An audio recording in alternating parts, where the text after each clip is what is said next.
Olá, seja muito bem-vindo ao Visão Técnica nessa sexta-feira, dia 22 de janeiro de 2016, semana que o Ibovespa não conseguiu fechar em alta, apesar de ter subido nos dois últimos pregões. A gente teve mais uma semana de queda. A gente vai fazer um belo resumo do Ibovespa hoje com o Thiago Misaka da Rock Trade aparecendo aqui pela primeira vez nesse ano de 2016. Misaka, muito obrigado pela participação. É isso, é sempre um grande prazer, Salomão. O Misaka, ele veio aqui exatamente um ano atrás, fez uma projeção bem negativa na época do Ibovespa, para Ibovespa. Bom, 12 meses se passaram e a gente está vendo que aquele alvo que você jogou lá atrás está chegando hoje, né? Tudo bem que teve uma janela ali, mas a tendência agora está realmente muito mais para continuar em queda do que de alta, né? Sem sombra de dúvidas, viu, Salomão? A gente já vinha conversando isso há um ano, né, pessoal? A estrutura ela é totalmente vendedora no mercado. Desde aquela época a gente já observava a estrutura de fluxo vendedora. Nas tentativas de repique que o mercado desenvolveu, ele chegou até a montar em alguns momentos tendência de alta, mas nunca com fluxo suficiente para que aquilo fosse sustentável. Uma coisa que a gente sempre tem que ter em mente, pessoal, é que o movimento ele tem continuidade à medida que ele tem combustível para seguir naquela direção. Então, sempre que vocês observarem o início de uma nova tendência, sempre se atentem ao fluxo, sempre se atentem ao volume, se existe convicção naquela direção ou não. Eu lembro porque na segunda vez que você veio, na primeira vez você veio, falou da Bolsa podendo chegar até os 30 mil pontos, a Bolsa teve uma recuperação em fevereiro que você até falou, não, tá tentando virar para uma tendência de alta. Eu não acredito,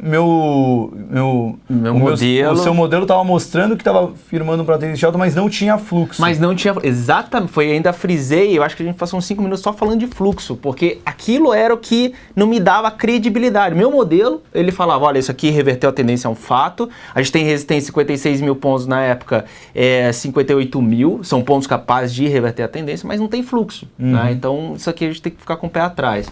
E aí foi o que o mercado fez, buscou a região de 56, 58, reverteu, não se sustentou. E à medida que o mercado veio caindo, foi porrada, foi fluxo aumentando cada vez mais, né? Então, é o que justifica toda essa movimentação até agora e sem sinal de melhora, né? Só uma coisa tá feia mesmo. Tá feio, né? Bom, só para explicar, o programa, nesse primeiro bloco a gente vai dar uma olhada em Ibovespa, dólar, Petrobras, Vale, Itaú e Bradesco. No segundo bloco a gente vai analisar as ações que vocês pediram no Facebook com a hashtag Visão Técnica. No videozinho da chamada do programa que a gente fez a piadinha com a Petrobras a preço de banana, é só colocar lá, ainda dá tempo, é só chegar lá, comentar com a hashtag Visão Técnica pedindo a ação que vocês querem. A gente não vai atender as ações pelo chat, já só lembrando, pela hashtag Visão Técnica no Facebook. E também no final do programa eu já estou aqui em mãos com os dois traders que ganharam a promoção da grande aposta, né? O filme que está em cartaz. A gente está com um par de ingressos para cada um dos traders que conseguiram o melhor resultado na semana, como a gente anunciou ao longo do dia. Era só enviar para a gente a boleta de compra e a boleta de venda que você realizou nessa semana, e os melhores trades ganhariam o par de ingressos. A gente vai anunciar no final do programa, dá uma de João Kleber aqui para manter a audiência até o final do programa. Então, no final do segundo bloco, a gente faz o anúncio dos vencedores. Bom, Misaka, vamos começar a análise então, começar pelo Ibovespa? Vamos lá. Só alguns dados do Ibovespa para quem não pegou o fechamento hoje. Conseguimos fechar praticamente em cima dos 38 mil pontos, né? Mas fechou 700 pontos de distância da máxima do dia. Foi o segundo pregão de alta, que não acontecia exatamente um mês atrás. Mesmo assim, a quarta semana consecutiva de queda, tendência claríssima de queda, como eu estou vendo aí no seu gráfico. Aquela região dos 43 mil pontos que a gente estava na metade de novembro, está cada vez mais distante. O Ibovespa cada vez mais querendo perder suportes, né, Misaka? Como é que fica para a semana que vem esse mercado, depois desse leve respiro que a gente teve nos 3 últimos pregões? Olha, pessoal, para a semana que vem, queda, ponto final, né? Eu acho que mais importante do que a gente saber o que está acontecendo, o que a gente deve ver nesse curtíssimo prazo, é entender o que leva a ser tão categórico assim, né? O mercado está tão claro e tão evidente assim. Notem que quando a gente observa o gráfico do Ibovespa tirando esse zoom aqui, observando o que o mercado vem fazendo desde 2014, né? Desde 2014, a estrutura ela é bem vendedora. Em alguns momentos, houve aquelas tentativas de repique, mas com fluxo aquém do esperado. À medida que o mercado congestionou lá em setembro, em outubro, né? Eu havia até mencionado que o mercado tinha uma região dos 45 mil suportes, se perdido ali o mercado deveria avacalhar e não deveria ter mais suportes. Né? Dentro do método Misaka é muito importante a gente compreender que o único ponto capaz de reverter a tendência, eu não me canso de falar, é o suporte. Uma tendência de baixa é o suporte. O único ponto capaz de reverter uma tendência de alta dentro do método Misaka é uma resistência. E dentro do método Misaka a gente consegue estipular isso de uma forma bem objetiva, bem categórica. O método Misaka estipulou 44 mil pontos no gráfico diário como suporte, uma vez perdido 29.500 exatamente. Então assim, o mercado perdeu essa estrutura, acumulou durante alguns meses, né? A gente viu toda aquela acumulação, muito investidor perdeu dinheiro aqui. Eu ainda mencionei, olha pessoal, é momento de guardar o capital, é momento de segurar a liquidez, espera o rompimento dessa congestão. Embora não estava claro ainda, a minha expectativa era um rompimento para baixo. Falei, olha, meu modelo está confuso nesse momento, o que deixa claro que não é para a gente operar, é para a gente guardar o dinheiro. Mas se houver algum rompimento, é bem provável que ele seja para baixo, em virtude do que eu já venho falando desde 2014. E não deu outra, o mercado rompeu essa estrutura, foi para baixo e é suporte somente em 30 mil pontos. Na sua estrutura ele rompeu exatamente quando, Misaka? Ele rompeu exatamente aqui, ó. Deixa eu dar o zoom aqui para deixar bem claro. A gente tinha uma região de suporte nesse ponto aqui. O fundo desse patamar de preço estava exatamente na região de 44.100, 44 mil e pouco. No momento em que o mercado... Aqui ele já estava em tendência de baixa. Esse indicador que vocês estão vendo na tela, essa linha vermelha, essa linha verde, esse indicador aqui é o pivô pelo método Misaka. É um indicador proprietário que eu desenvolvi com o intuito de mensurar o que é uma pernada. O grande lema do mercado é sempre, desde o início da análise técnica, determinar exatamente o que é uma pernada. Porque todo mundo fala em topo fundo ascendente, descendente, etc. Mas ninguém fala, tá, então onde que está o topo exato no centavo? Né? Aí você ensina isso para uma pessoa, então o topo é aqui. Aí a pessoa vai fazer a análise, ela não consegue mensurar exatamente no centavo. Com o intuito de entender isso, eu desenvolvi o pivô pelo método Misaka. Então, nesse momento aqui, Salomão, ó, topo e fundo descendente, aqui antes de romper, tá? Antes de romper, na minha sala de trades eu já falava, pessoal, o mercado já está sinalizando tendência de baixa aqui, nem perdeu os 44 mil, tava lá em 44.500, eu falei, vai perder. Vai ser perdido porque o fluxo já antecipava esse rompimento. Imagina o seguinte, você não perdeu no preço, mas no volume você perdeu, já tinha fluxo sustentando. Embora não tenha chego no preço, exatamente, o volume já indicava que... Já indicava isso. Então, dentro do método Misaka, muitas vezes a gente consegue, tem essa capacidade, o modelo, né, ele tem, obviamente que existe um nível de acerto, mas o modelo tem essa capacidade de antecipar as movimentações até mesmo de rompimento por conta do fluxo. Então, nesse momento que o pivô MM já sinalizou topo fundo descendente, aqui eu já estava vendendo, né? Para quem me acompanha na sala de trades, eu já estava fazendo várias operações na ponta vendedora e... No momento que o mercado perdeu os 44 mil, eu já falei pra galera, ó, agora é 30 mil pontos, a estrutura tá muito ideal para seguir firme. E o que eu quero dizer com seguir firme? Essa queda é realmente em linha reta, tá? Tanto que, observe o pivô, tá vendo que isso aqui não é topo fundo descendente em nenhum momento? É em linha reta, ó. A linha vermelha denota que não houve repique. Então, o método Misaka é um modelo quantitativo, ele é objetivo por natureza. Por ser objetivo, ele determina sempre categoricamente, embora haja um nível de acerto. Então, aqui, eu posso afirmar para vocês que em nenhum momento, desde antes de perder os 45 mil pontos, ou seja, desde dezembro, início de dezembro, não tivemos um repique. Não tivemos repique. Então, acho que a grande questão que fica é, será que esse é o momento do repique? Né? Já está caindo há 2 meses, será que esse é o momento do repique? Pessoal, para o mercado ter perdido esse nível de suporte da forma que perdeu, não é à toa. É porque o mercado está extremamente fraco, mas extremamente que não é capaz de fazer um repique pelo meu indicador. Então, essa semana que a gente teve essa tentativa de repique, etc e tal, que a gente já está vendo que está falhando, deve continuar sendo falha, tá? Então, a expectativa é o quê? Que para a semana que vem, a violação das mínimas atuais, né, a mínima... aqui do dia...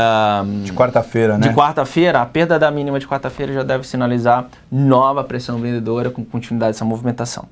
Só uma pergunta em cima do seu método. Então, você já está vendido no Ibovespa desde o começo de dezembro. E de lá para cá, não teve nenhuma violação de repique, certo? Nenhum repique, o indicador não conseguiu montar nenhum repique. A única tentativa de repique, até mesmo antes de perder os 44 mil pontos, foi esse, mas esse topo ficou levemente abaixo do anterior. E aí não conseguiu formar o pivô. Exatamente.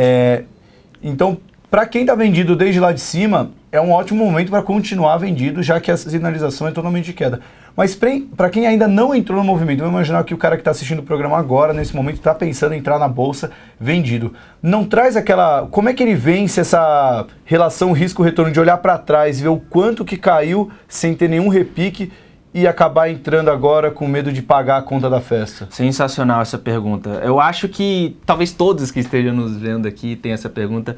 Inclusive, eu poderia me fazer essa pergunta em alguns modelos, porque os meus modelos eles são bem pontuais. Então, por exemplo, eu já entrei nessa queda atual, eu já entrei e já saí de perto 2 vezes. Né? O meu modelo já gerou uma venda de vale uma vez, estou tentando vender de novo. E aí eu mesmo poderia me perguntar, quando eu vendo de novo nesse momento? E a resposta é sempre uma, pessoal. Não importa o passado. O passado ele só importa para a gente enquadrar, ver se atende aos critérios do nosso modelo e executar o modelo em si. Por isso que eu sou quantitativo, por isso que eu opero o meu setup, a minha estratégia do método Misaka sempre da mesma forma, atendendo aos critérios. Então, um exemplo, o pivô pelo método Misaka, que é esse indicador que vocês estão vendo, é uma estratégia, que a gente chama de setup, né? Ou seja, ele tem regras a serem estabelecidas para que ela possa se concretizar. E essas regras, no caso desse modelo específico, são 4. Então, assim, o preço pode estar nos 100 mil pontos, pode estar nos 10 mil pontos, não me importa o que aconteceu. Se subiu, caiu para os 10 mil pontos, por exemplo, em uma semana, não me importa isso. O que me importa é, atendeu os meus 4 critérios? Eu estou operando. Não atendeu? Eu não estou operando. É muito sistemático mesmo, sistemático. 0% humano. Isso se chama estratégia e disciplina. Então, quando que você vai entrar? Quando a sua estratégia atender. Aí você vai ter a disciplina de executar o modelo com manejo de risco, obviamente. Né? Então, nunca, pessoal, se apeguem ao que é barato ou ao que é caro, certo? O conceito de barato ou caro, ele sempre deve ser, ele é relativo, ele sempre vai ser relativo, ele é barato e caro em relação a alguma coisa, certo? Então, ao seu modelo, o mercado está barato ou caro? Se você for capaz de responder essa pergunta, você vai saber tomar sua posição. Se você não tiver uma referência, a pergunta já está totalmente errada. Não é uma questão de ser barato ou caro, a questão vem antes, né? Qual que é a minha referência? Eu tenho uma metodologia, eu consigo olhar para o mercado sempre da mesma forma, eu consigo sistematizar o processo analítico do mercado? Né? Então, acho que essa é a grande questão. Dentro do meu modelo, por exemplo, o pivô exige algum repique, que seria uma pernada verde, do jeito que vocês estão vendo, é bem claro aqui, né? O código do indicador já está claro aqui. Então, à medida que o mercado repicar, a partir daí eu tenho venda na violação da mínima, por exemplo. Mas eu já tenho posições vendidas no índice, por exemplo. No índice futuro, eu estou vendido com objetivo em 35 mil pontos, né? A gente está vendido lá nos 44, 42, né? Com objetivo em 35 mil pontos, por exemplo. É um trade que tem aberto, que tem uma validade, etc., né? Dentro dos critérios do modelo. Tá, então para quem está pensando em entrar, é melhor esperar o rompimento da mínima da semana, que foi o pregão de quarta-feira. Exato. Então, nesse momento, sim. fica de fora. Fica de fora, aguarda esse rompimento. Se até dar uma subidinha, até melhor, porque pode ganhar mais força para romper para baixo. Pode ganhar mais força. E aí, muita gente vai esperar esse repique um pouquinho maior. E eu quero até dar um aviso para aqueles caras que estão comprados, esperando algum repique para zerar. Muitas vezes o pessoal faz isso, né? Eu tenho muita experiência com investidor, inclusive, depois a gente vai falar do e-book. Um erro que o pessoal comete demais é assumir uma posição, viu que buscou stop, não estopou, e aí o cara fica todo dia esperando algum repiquezinho para zerar, achando que aquele repiquezinho é o que vai amenizar um pouco a dor, né? E aí o que acontece com o mercado cai. Aí no dia seguinte ele cai. Aí ele dá um respiro e volta no fechamento do dia, tipo hoje. Né? Aí o cara fala, não, agora vai, então eu vou esperar. Aí é que o mercado afunda de novo. Né? Então, um recado para todos aqueles que estão esperando algum repique para zerar. Zera imediatamente, meu. Esse negócio de esperar um dia a mais, um dia a menos, isso não vai fazer diferença, tá? Só vai gerar mais dor, mais sofrimento, e aí o teu psicológico ficando abalado, você não consegue ter a disciplina para executar o trade que tem que ser executado. Por isso que muitas vezes a estratégia tem que ser o máximo possível sistemática, né? Para tirar completamente esse fator humano, que é aquela coisa do torcedor, o cara que acaba congelando quando vê a ação caindo e fala, putz, começou a cair 8%, não vou vender agora, né? A gente pega até as principais ações de Bovespa, as commodities, né? Pega Petrobras, Vale, siderúrgicas. andaram a semana inteira com gaps, né? Abriam com alto de 6, queda de 6, então o investidor estava posicionado nisso, vê um movimento tão forte para baixo, ele acaba congelando, falando, e agora? Não estava na minha estratégia começar o dia perdendo de 6-0, né? E aí, tudo que o cara planejou, tudo que o cara já estava disposto a fazer, o modelo dele, acaba tudo. Né? Ele simplesmente não consegue mais dialogar com o plano estratégico que ele tinha. Ele fica literalmente à mercê. Eu sempre costumo dizer que nós somos programados para perder na bolsa, né? Todo mundo é programado, na média as pessoas são programadas para perder na bolsa. Por quê? Porque a gente é muito lógico, a gente tem essa lógica do dinheiro. Quando você pensa no capital que está aportado, que está dentro de uma operação, muitas vezes você está pensando no dinheiro, ali você tira o foco da estratégia. Então a lógica do dinheiro faz com que você desperte aquele teu lado mais emotivo, do medo, da insegurança, da ansiedade. Que ensina muito isso que eu... professor e analista, o Bo Williams, da Clear, ele até tem um curso que ele fala de psicologia do investidor, que ele fala muito disso, né? Que a nossa vivência como ser humano, desde o momento que a gente nasce, a gente é programado para perder na bolsa. Que ele dá até o exemplo da onça que você encontra no meio da selva, que é exatamente isso, que quando você chega na selva e encontra uma onça, qualquer pessoa olharia uma onça e vai sair correndo, morrendo de medo, porque a onça pode te atacar. No mercado financeiro, quando você encontra uma onça, você tem que olhar se a barriga dela já está cheia, porque ela já comeu, então você pode passar por ela. Tem que ver se ela está com cara de sono, então ela não vai querer levantar. No mercado financeiro, você tem que agir contra os seus instintos naturais. Né? Sensacional exemplo. No ser humano normal, correria, mas na verdade você tem que pular. Só sobre o e-book, a gente vai mostrar ele melhor no segundo bloco, mas a gente vai, já jogamos o link no chat aí, tem um e-book, como é que é o nome? São 7 erros que... Isso, 7 erros fatais cometidos para se perder em bolsa de valores. Então assim, dentro de toda a minha história, né, eu já opero no mercado, vai fazer 12 anos, eu já lidei com muitos investidores. E assim, a maior parte perde. A gente falou, eles são programados, certo? Legal.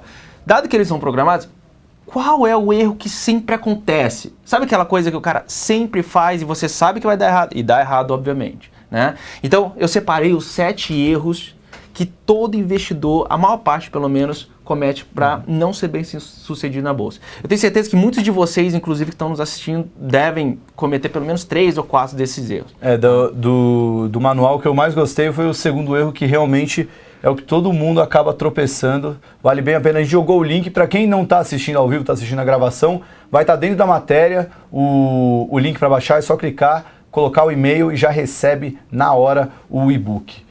Bom, para não ficar tão longo esse primeiro bloco, a gente queria primeiro também analisar as blue chips da bolsa, mas eu queria fazer uma pergunta só para finalizar a análise, então, só para não ficar muito longa. Segunda-feira, feriado, aniversário de São Paulo, bolsa fechada. Será que isso explica um pouco também esse distanciamento da máxima do dia que a gente viu? O investidor já está saindo da bolsa porque não quer ficar posicionado na segunda-feira? Tem uma lógica bem interessante essa, Salomão, mas eu sinceramente, se eu afirmasse que sim, eu poderia estar mentindo, porque eu realmente não sei isso, tá? Mas você acha que o fato de ter um feriado na segunda-feira pode acabar assustando? Eu sinceramente não acho. Eu acho que é um pensamento extremamente lógico, é extremamente fundamentado, mas ele realmente não tem como ser comprovado. Então, se eu dissesse que sim, entendeu? Sim.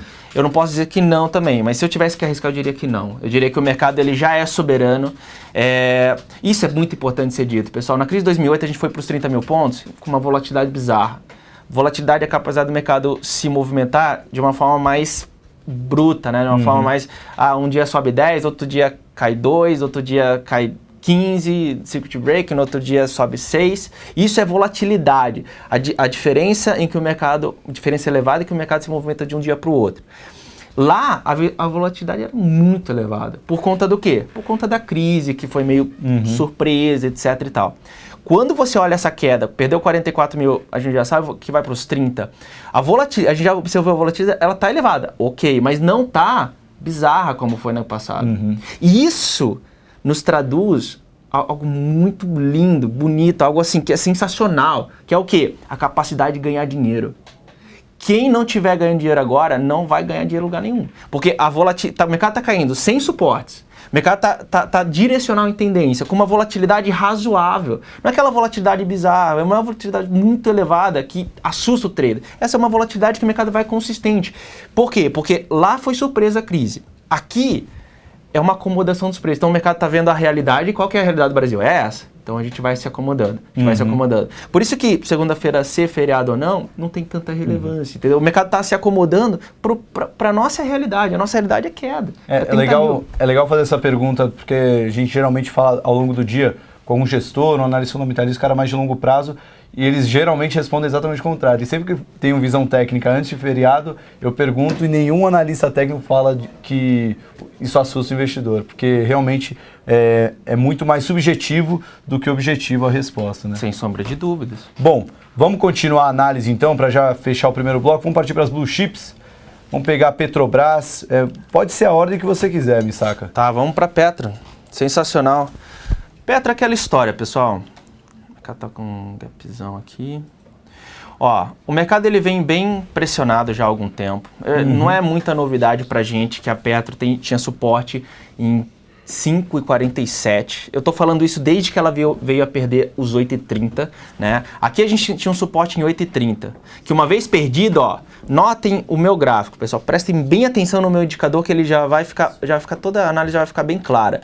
Tá vendo que em nenhum momento a gente teve topo fundo ascendente, ó, o tempo inteiro o indicador, ele tirou todo o ruído do mercado e desenvolveu a tendência de baixo. Então eu tô falando, Salomão, e tem até pessoal que torce, né, pelo papel, eles até sacaneiam e tal. Desde os R$24 eu tô falando que o mercado ia para quanto? Ia para os 8,30. O único ponto de suporte capaz de reverter tendência. Lembra? É a teoria do método Misaka.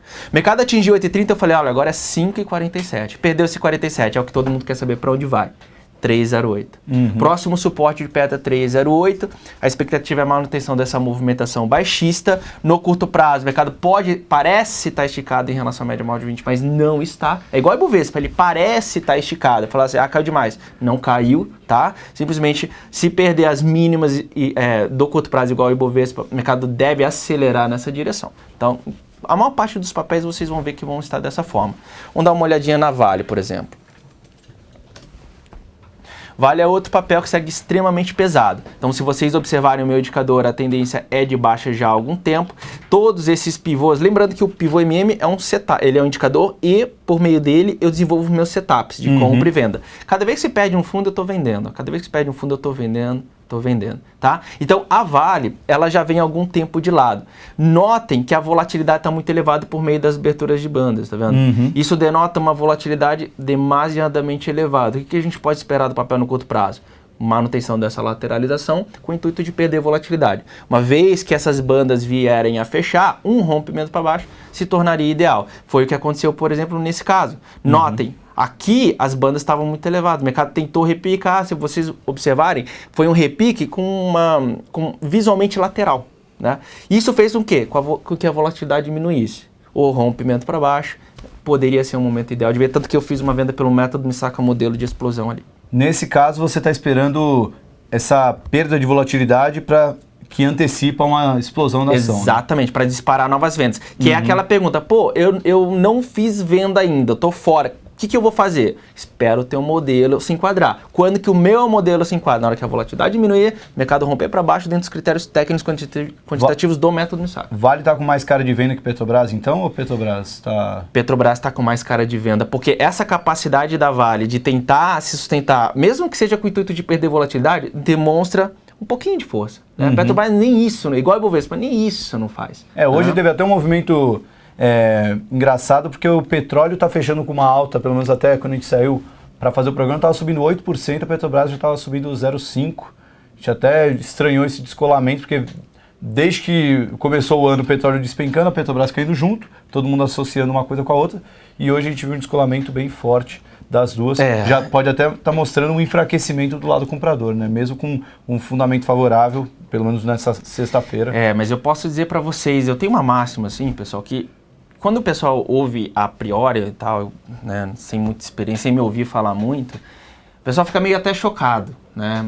Acho que não pode ser e tal. Mas eu desafio todos, eu vou Já faço o desafio primeiro. Eu desafio todos a olhar no gráfico, comprovar e depois julguem.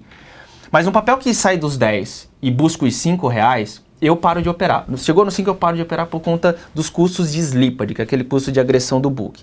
Tá, ok, eu parei de operar. Mas o que acontece com um papel que chega no 5? Ele testa os 3.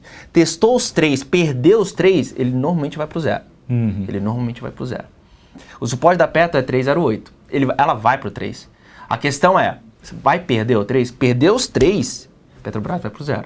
Assim como todos os papéis, né? Que é o caso, por exemplo, da Uzi Minas. Né? Só fazer uma menção a isso. Uma vez o Bo falou isso no programa também. A gente, lembrando muito do Bo, aliás, se estiver assistindo, um abraço pro Bo. Um grande abraço, estava com ele numa reunião agora há pouco. Muita gente comentou assim, não existe ação que vai pro 0. Só deixar claro, o 0 é uma forma um pouco subjetiva de dizer, no sentido figurado, é que a ação vai para casa dos centavos e, assim, e vai chegar centavos. Poucos centavos. Quando eu digo não zero... chega a 0. Quando eu digo 0 é o seguinte, é 0, alguma coisa. Alguma coisa é 0. Só para deixar claro... Não é 0,00, tá? É 0, alguma coisa. Temos comentaristas muito exigentes nesse programa. É muito bom, nossa audiência é muito exigente. A gente gosta disso. Bom... É bom pontuar certinho. Vamos fechar o bloco então com bancos. E dá uma olhada no dólar também, né? Vamos primeiro olhar legal. O dólar tá sensacional, pessoal. Para quem me acompanha no dólar, eu acho que eu nem preciso atualizá-los, né? Mas... Deixa eu pegar o dólar aqui.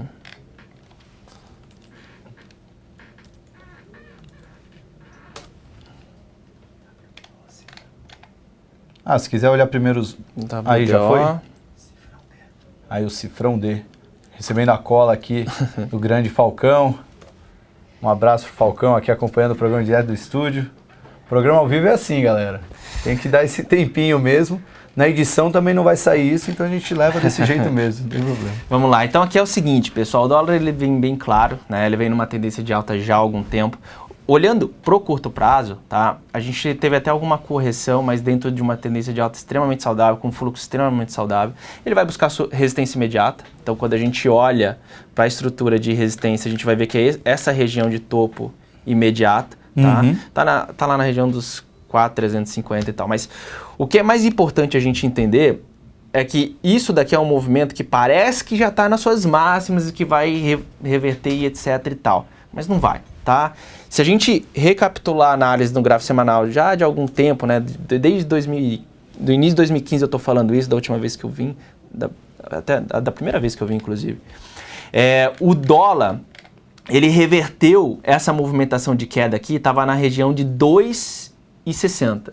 Quando ele reverteu a região para 2,60, rompendo a média móvel de 20 para cima, entrando em tendência de alta, montando o pivôzinho, eu falei, olha, 2,900 era resistência. Isso é gráfico semanal. Rompeu resistência de 2,900, só tinha resistência em 4,5 na época. E isso era o quê? Início de 2015. Essa resistência de 4,5 atualizados, porque o gráfico ele morre, né? O contrato ele morre. Então, se você unir todos os gráficos, que é todos os preços do dólar, de todos os contratos, você tem um gráfico contínuo, que é esse que a gente está vendo. No gráfico contínuo, esses juros acumulados que na época a resistência era 4,5, hoje é 4,800. Então, desde o ano passado, estou falando, quando o dólar estava em 2,60. O mercado, se buscar 2,900 e romper, vai a 4,500. Então, hoje é 4,800. Para quem acha que essa alta do dólar está demais, está num topo e vai reverter e tal, segura, porque a estrutura é altista, 4,850 é o único ponto capaz de reverter a tendência do dólar no gráfico semanal. Esse seu call vai bem em linha com os últimos calls que a gente vem recebendo aqui na Visão Técnica, inclusive com os calls fundamentalistas, porque nessa semana teve a reunião do Copom, depois que o Banco Central mostrou completamente uma mudança de diretriz, mantendo a taxa de juros, a aposta da maioria dos economistas é de alta do dólar também, as projeções dos economistas, a mais otimista está em 4,30 e tem projeção para até 4,80. Ou seja, é legal quando a análise técnica, quantitativa e fundamentalista estão todas caminhando para a mesma direção. Né? Isso deve dar um viés mais forte para o dólar. Bom, vamos fechar o bloco com os bancos, aí a gente dá aquele intervalo de 1 minuto para fazer o levantamento das ações. Vamos lá. Tá Unibanco, pessoal, gráfico diário, né? A estrutura é totalmente vendedora, a gente vê uma tendência de baixa muito bem estabelecida, a gente observa que a volatilidade tá um pouquinho elevada, é verdade, mas não o suficiente para o mercado querer lateralizar muito tempo. Eu acho que é isso que cabe a gente ressaltar aqui. Porque alguém pode estar pensando, os bancos geralmente, quando tem alguma alta, são os que puxam o mercado normalmente, né? Normalmente. E então talvez alguém poderia estar pensando, se o mercado repicar, eles iriam repicar agora. Mas não é o caso, tá? A volatilidade sim está um pouco elevada. O mercado poderia seguir aquele caminho da Vale, que é o quê? Aquela lateralização mais contida, com o intuito da banda de Bollinger fechar, a volatilidade diminuir para depois ter um rompimento para baixo. Seria o que a leitura natural acredito que é uma parte dos analistas técnicos clássicos, né? Dentro do método Misaka, de uma forma mais quantitativa, eu já busco, né, já vejo, já é possível afirmar que a perda do fundo já vai dar continuidade a essa movimentação. O mercado não deve lateralizar como seria uma expectativa natural da análise técnica clássica, tá? Por quê? Por conta do fluxo. Mais uma vez, fluxo está extremamente vendedor, o mercado perdeu todas as estruturas de fluxo, de suporte só vêm sendo perdidas. Aí alguém pode perguntar, onde para então a Itaú Unibanco? R$22 tem algum suporte capaz de reverter a tendência, tá? Já está perto, de certa forma, está em 23 e 25, né? Então, R$22 é um ponto capaz de reverter a tendência em Itaú Unibanco. E aí eu acho que a pergunta que fica é, vai reverter? O método Misaka já afirma que não, já afirma que já é um suporte a ser perdido por conta, mais uma vez, do fluxo. Há uma boa divergência baixista de volume. Legal. E o Bradesco está semelhante? Ou... Bem semelhante, tá? Todos os mercados estão bem semelhantes. Inclusive, o Bradesco está pior. A estrutura é ainda mais vendedora. Quando a gente olha para a estrutura de fluxo, vocês vão ver que ela está nas mínimas das mínimas, tá? Bradesco, se a gente for comparar, está mais semelhante à própria Vale. Segue aquela movimentação mais arrastada, mais lateral, que pode propiciar um rompimento para baixo já no curto prazo. Sim. Então, alguém que queira operar Bradesco, por exemplo, poderia guardar um pouquinho mais de lateralização. O método Misaka vai querer aguardar bastante, né? O método Misaka vai querer aguardar mais umas 12 a 11 barras para a volatilidade estar contida da forma ideal. Mas para um trader mais subjetivo, já poderia pensar em vender a violação da mínima de toda essa congestão. Legal. No caso de BBAS, né, para fechar... para fechar, vamos dar uma... É que BBAS a gente acaba... Não é negligência do apresentador, é porque a participação dele dentro do Ibovespa é bem menor que a dos outros. Bem menos... Não, mas ele acaba de fato acompanhando o setor e vale a pena olhar mesmo. E tem uma liquidez legal para a gente operar também. E hoje em dia, né, pessoal, com a liquidez do mercado, com os papéis, estava até discutindo isso hoje com um grande amigo Bo, que a gente já mencionou aqui. Os papéis que eu gostava de operar muito, eles estão num valor nominal muito baixo, né? Tá tipo 0 alguma coisa, né? R$3, Petrobras 4 e pouco. E o valor nominal muito baixo faz com que a volatilidade do papel normalmente aumente muito. Sim, porque qualquer variação de centavo acaba fazendo uma variação percentual muito alta. Exatamente. Né? E aí quando você pega um trader quantitativo, ele aplica os sistemas quantitativos nesses papéis, fica ruim demais. Porque... Daqui a pouco a gente pode propor para a Bolsa fazer um grupamento generalizado, né? Já jogava que tudo. Tal? Fazia uma bela melhora, pelo menos na liquidez do mercado. Um socorro, né? Até para a gente poder voltar a operar esses papéis. Então, assim, por isso que eu paro, né? Geralmente abaixo de 5 eu paro de operar, salvo um outro papel que são sensacionais de ser operados. E assim... Então eu prezo muito hoje em dia até pela liquidez, de poder ter chance de operar esses papéis. Então a gente não pode menosprezar a BBS de forma alguma porque tem liquidez. E ela segue o mesmo caminho de todos os bancos, né, pessoal? Como vocês podem ver, a gente tem topo fundo descendente, preço abaixo da média de vendido. Eu até confesso que o meu modelo chamou uma venda na violação da mínima desse fundo aqui que vocês estão vendo, só que foi uma venda bem curta, porque a volatilidade já vinha diminuindo. Nota a abertura de bandas. Nota a abertura de bandas aqui é bem menor, né? Então eu tive que trabalhar com stop curto e alvo curto. Eu fui estopado hoje nessa posição aqui. Tá bom? Mas a estrutura é manutenção da venda sim, tá? Qualquer repique que fizer, eu vou vender novamente, porque a estrutura é queda para a maior parte do mercado. Legal. Bom, a gente vai fazer um levantamento dos papéis para analisar. Uma análise bem bacana essa daqui. Eu acho que para quem não gosta de operar vendida, para quem não tem tanta familiaridade, é uma boa hora para começar, né, Misaka? Nossa, já passou da hora, pessoal. Vamos. Baixa o e-book, não cometa aqueles erros. E uma das grandes questões lá do e-book é o cara não operar, fazer venda descoberta, né? Não aprender a operar na venda, só operar na compra. A gente vai começar o segundo bloco mostrando o e-book e também analisando os papéis que vocês pediram com a hashtag Visão Técnica. É um minutinho só, a gente já volta. Fique ligado.